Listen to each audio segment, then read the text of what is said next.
નમસ્તે દોસ્તો, મારું નામ છે વિક્રમ ને હું આજે તમને ફર્સ્ટ વાત કહેવાનો છું કે પહેલાં અમે જઈએ હતા સ્કૂલમાં તો અમારે કેટલું મિત્રો ભોગવવું પડતું હતું. આજે હું તમને અમારી એ જૂની સ્કૂલ બતાવીશ. એ જૂની સ્કૂલમાં અમે 50 થી 60 વિદ્યાર્થીઓ બેસતા હતા. તો આ છે એ જૂની સ્કૂલ મિત્રો.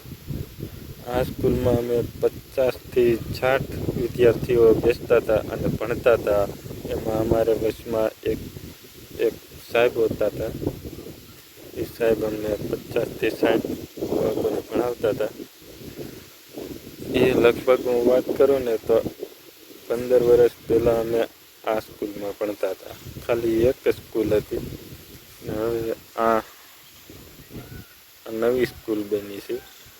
પાછળ પેલી સ્કૂલ છે ને એ હમણાં જ બની છે. તો હવે વિચાર કરો મિત્રો, આપણે એ સમયમાં ભણતા હતા, બહુ સારું ભણતા હતા. મારે કોઈ નોકરી બોકરી તો નથી, પણ હું એમ માનું ને કે હું ભણ્યો હોત ને આજે થોડુંક તો મારે કંઈક નોકરી હોત સાદા મોટી, એ પણ સરકારી હોત. હવેના સમયમાં શું છે મિત્રો કે કોઈ સરકારી જોબ મળતી નથી એના વગર. તો પહેલાં એવું બધું હતું કે 12 પાસને હોત ને તો નોકરી મળી જત આપણને આજે. તો આ ગાર્ડન છે મિત્રો, જુઓ આટલું છે. અને એક ખાસ વાત કહું ને મિત્રો, તો આપણે ઓલી સ્કૂલ જે અધૂરી બનાવેલી છે ને એ અમે ભણતા ને ત્યારની બનાવેલી છે. પણ એમાં થયું કંઈક એવું કે અહીંયા અમારી સ્કૂલમાં છે ને વિદ્યાર્થીઓ ઓછા થવા મળ્યા. એ પ્રાઇવેટ સ્કૂલમાં ભણવા મળ્યા. એટલે એ સ્કૂલ છે ને મિત્રો બનાવવાની ત્યાંથી બંધ કરી દીધી.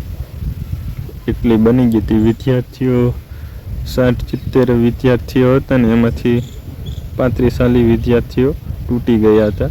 એટલે એ વયા ગયા હતા પ્રાઇવેટ સ્કૂલમાં.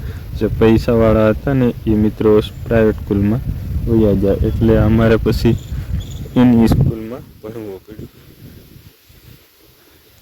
તો આજનો અમારો મિની વ્લોગ કેવો લાગ્યો મિત્રો, જરૂરથી કોમેન્ટ કરી દેજો એક નાની એવી.